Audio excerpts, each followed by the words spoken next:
Okay, well, this is a comparison of Lagunitas IPA. It's brewed out of Petaluma, California. It is probably one of my absolute favorite breweries. This comparison is versus Lagunitas IPA versus my own cloned version of Homebrew. What cloned version is basically it is the same recipe or a cloned version of the exact same beer, except it is brewed at home. I already poured 2 glasses. First thing that you'll notice right off the bat is the difference in color. As you can see in the Lagunitas version, it's a very, very light amber color, almost a, God, I would call it a dark, it's not as dark as say an amber bock, but it's definitely darker than say a Bud Light or even a Coors Light.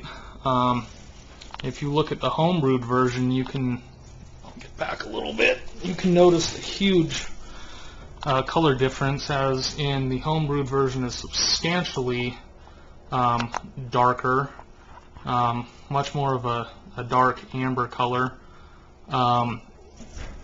Scent-wise, you smell the homebrew. Right off the bat, it has a real strong head to it. You can smell the hops. It's significantly more aromatic, whereas if you smell the Lagunitas, it has almost a pine. Imagine a real faint scent of a Christmas tree, and that's about the best that I could come up with as far as a comparison.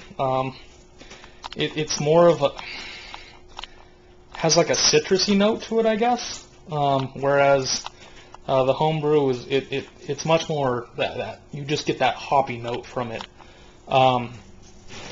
Taste-wise,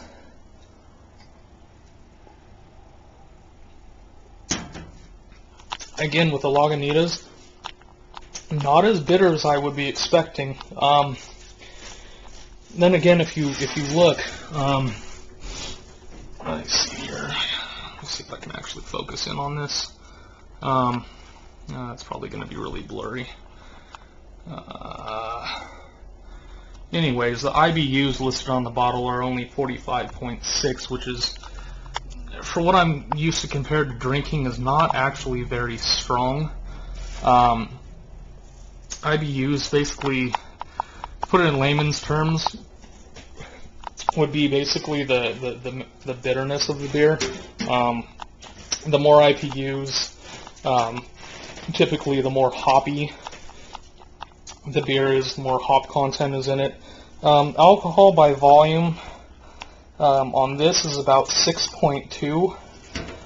On mine, I was getting anywhere from a 7 to 8% alcohol by volume content, and anyone that's tried my homebrew will tell you that absolutely that is 100% the case, because mine will knock you on your ass. I'll just be blunt. I'm not trying to brag. It came out extremely stronger than expected. But anyways, getting back to taste, yeah, this is very, it's not very bitter. It's very citrusy.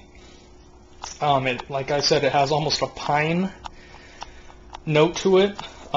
It's not quite as heavy as I was expecting. I mean, it's light, it's crisp, it's refreshing, but it's just, for an IPA, I guess I was just expecting a little bit more. Then again, I'm kind of skewed because I like real hoppy beers. I like beers that have a lot of flavor to them, a lot of bitterness. I want the hops to just come through and hit me in the face. And truth be told, when you drink a real hoppy beer, I mean something that's in the 100 range of IBUs, when you start getting up there in the 100 range and above, The hops are to explain it, the hops are they're in the same family as cannabis. There's no relation, but hops themselves are in the same category as in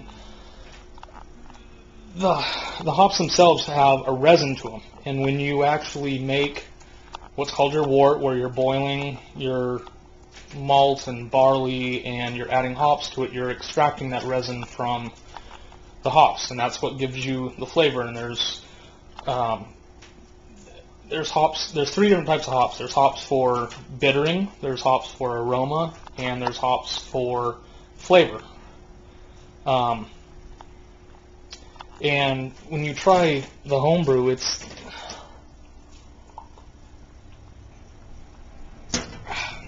right off the bat you get that hop note that just comes through. It's a little bolder, which would be expected. I mean, just based off the color comparison. I mean, substantially light and much more dark. It almost has a more roasted taste to it. Here's the other thing.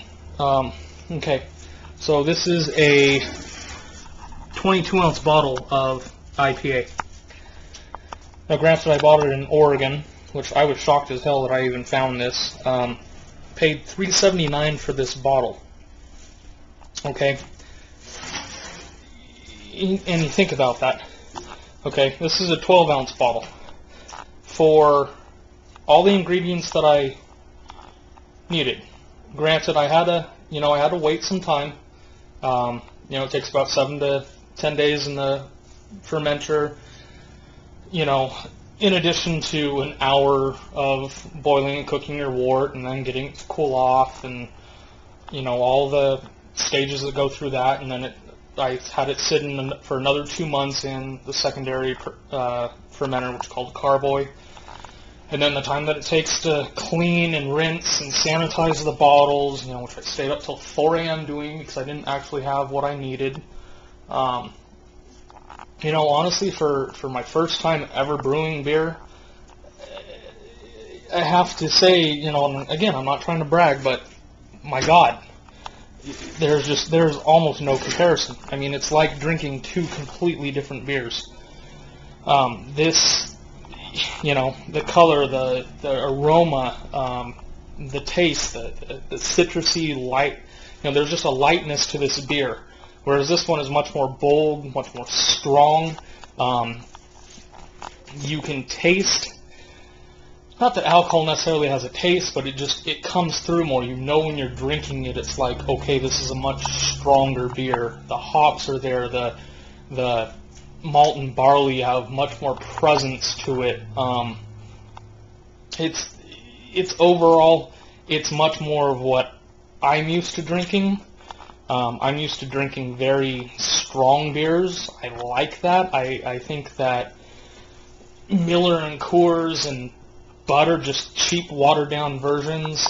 They've kind of they're your corporate beers. Not to say that a Coors isn't nice in the summer after mowing the lawn. It can be refreshing, but when I'm sitting and I want to drink a beer with dinner, or I want to sit on the backyard, by my fire pit and have a cigar, I want something that has a little more flavor to it.